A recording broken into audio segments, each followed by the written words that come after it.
What the heck is this? I can see the metal here coming out. This should not happen today. Are you still there? To delete this message, press 7. To save it in the archives, press 9. To hear more options, press 0. What are you talking about? Well, it's yet another time for me to dress up as a beekeeper. As you can see, I'm dealing with a keel today, so I have to sand it or grind it or whatever you want to say. And let me show you first how the keel looks like. So the keel is in pretty bad shape right now. There are layers of antifouling all over, so I have to deal with that. I have to get rid of them. And then as soon as I get rid of these dark spots and the red spots and the blue spots, then I should see the bare metal.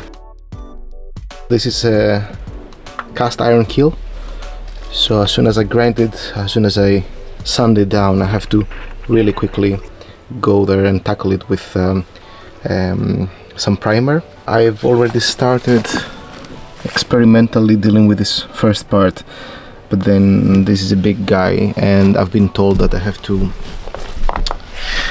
first tackle one side and then tackle the other one, because as soon as you grind it down to the bare metal, it starts getting rust immediately. So this is kind of scary. I don't have the primer right now, so I'm not going to scrape it to bare metal right now. Instead, I'm going to prepare it, and one layer before the bare metal, I'll stop, and then I'll start again as soon as I have the primer, so I can just straight away tackle it and paint it.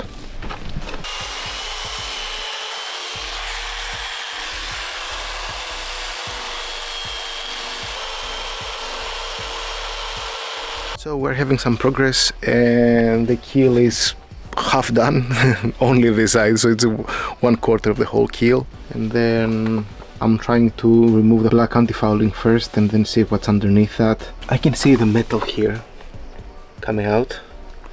This should not happen today, but I was just testing here. This is too uneven all over the place. That's why I need this kind of metal bit in order to sand it down. The ideal would be to use sandblasting, yeah.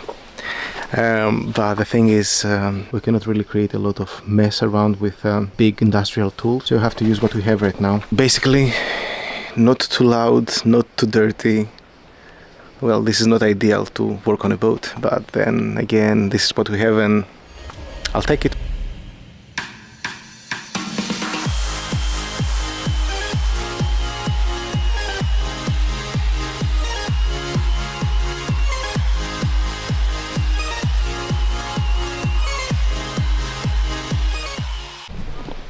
An update from the keel. Indeed, it got rusty. Not that much, because I didn't expose too much of the metal. So this is how it looks today. It's a nice even surface now.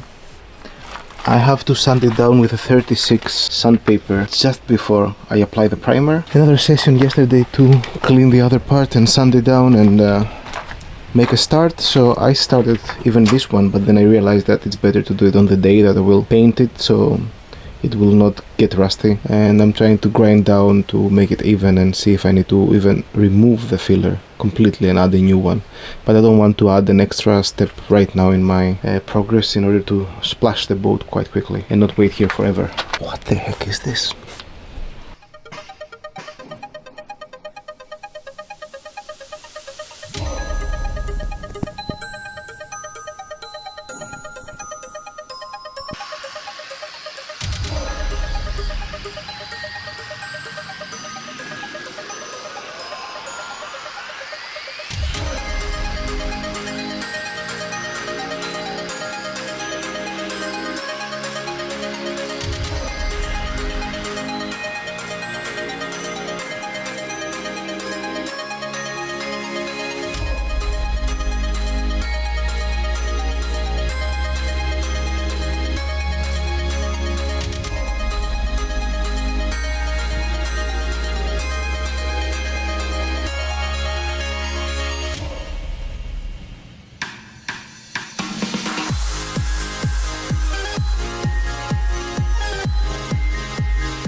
Today is a big day because I'm actually going to have a first layer of the super expensive but top of the line. I haven't used that before.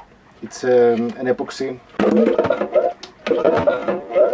I'm supposed to use 3 parts of these. This is cereal bowl probably. After grinding the keel, I have already applied 2 layers of rust converter.